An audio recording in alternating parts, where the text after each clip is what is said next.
The 20th, and the last in my list of the most common questions asked by non-Muslim is that if Islam is the best religion, then why you find most of the terrorists are Muslims, most of the robbers are Muslims, most of the people who cheat are Muslims? Why? If Islam is the best religion, then why do you see that the Muslims are the worst? The reply to this question is that one of the major factors for this impression that all the terrorists are Muslims, the impression that most of the people who cheat are Muslims, the most of the people who bribe are Muslim, is the media. And about 5 years back, when I was called Dubai Holy Quran International Award for the second time, under the patronage of Sheikh Muhammad bin Rashid Al Maktoum, I had given the talk on the second day, Media and Islam, War or Peace. And I described in detail what is the strategy of the media to malign Islam. And I also gave a talk, Islam, the solution to the problems of humanity. The media says Islam is a problem for humanity. Actually, Islam is the solution for the problems of humanity. That's why the tagline of the Peace TV is the solution for humanity. That means Islam is the solution for humanity. What does the media do? Time will not permit me to give in detail. I'll just wind up my answer in a couple of minutes. What does the media do? Media picks up the black sheep of the community and they portray as though they're exemplary Muslims. See, we have black sheep in the community. We do have many Muslims who are namesake Muslims. They aren't practicing Islam. They pick them up and they portray as though they're exemplary Muslims. Many a time the media, they quote something of the Quran, they quote out of context. Whenever they get information, they malign the Muslims. For example, we know in 1996, the Oklahoma bombing, at that time, it was the biggest attack on American soil. More than 100 people were killed. 166 people were killed. It came as headlines, Middle East conspiracy, Middle East conspiracy. Muslims to blame, Muslims to blame. Headline for days and weeks together. Later on, when they came to know it were 2 American soldiers, it comes once and vanishes. When they don't know the culprit, it comes for days as headlines. When they come to know the real culprit, 1 or 2 days, the news goes out. Why? In India, we have 50-year-old Muslim Arab marrying an 18-year-old girl, headlines. When 50-year-old non-Muslim rapes a 6-year-old girl, it comes in news briefs.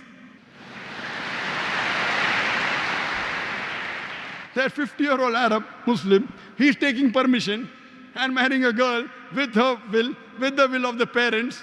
It doesn't go down the throat of the media. But when a 50-year-old non-Muslim rapes a 6-year-old girl, it comes in news briefs. Why? Same example, couple of weeks back, there was a bomb blast in Pune, German bakery. 9 people were killed. Suspect, Muslim, Muslim, Muslim. Suspect, suspect. No 100% proof. Same day, the Maoists, they killed 16 policemen. Not civilians, policemen, huh? It comes in news brief. Muslim suspect, 9 civilians killed, 16 policemen killed by Maoist. Comes in news briefs. Ajib. They know the people who killed, not civilians. They have got cannons, rocket launchers. They bombard the full police station. Comes in news brief. They don't know who did the Pune bomb blast. Muslim suspect. And it's continuously there for many days. They don't know who did it. Who they know did it because it's a Maoist, communist, non-Muslim, news briefs. Or maybe front page, some papers, but below. And it vanishes out of the media. So the major cause is the media. Media and Islam, war or peace. Unfortunately, Muslims are very weak in media. Very weak. We may have good media about song channel, dance channel, many. But Islamic channels, unfortunately. Yes, I do know there are black sheep in the community. But yet, with all the black sheep. Yet, as a whole, the Muslims are the biggest teetotalers in the world. I know some Muslims who can drink the non-Muslim under the table. But as a whole, the biggest community of teetotalers in the world are Muslims. The biggest community as a whole that gives charity, they are Muslims. There is no non-Muslim, no human being in the world who can show a candle to a practicing Muslim as far as modesty is concerned, as far as sobriety is concerned, as far as human values are concerned, as far as ethics are concerned. No human being can show a candle to a practicing Muslim as far as modesty is concerned, as far as sobriety is concerned, as far as human values are concerned, as far as ethics are concerned. And I always give the example. Suppose you want to judge how good a car is, and latest S600 model of Mercedes is launched in the market, 2010 model. You want to test the car. You put behind the steering wheel a driver who does not know how to drive, and he bangs up the car. He has an accident. Who will you blame? Will you blame the car or the driver? Driver.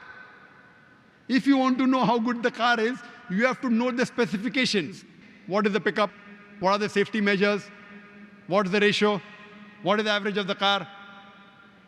Anti-brake locking system. Look at the specifications. And really, if you want to test drive the car, put behind the steering wheel an expert driver. If you really want to know about Islam, don't look at the Muslims. Look at the scriptures, the glorious Quran and the Sahih Hadith. Don't look at me. Don't look at the Muslims. If you really want to test drive a car, put behind the steering wheel an expert driver. The best exemplary Muslim you can find is Prophet Muhammad Sallallahu Alaihi Wasallam. Read his seerah. You will find he's the best exemplary Muslim and the best exemplary human being that has lived. That's the reason I say that understand the religion by looking at the scriptures. And when you read the scriptures, the authentic sources, the Quran and Sahih Hadith, you will really appreciate Islam. And I'd mentioned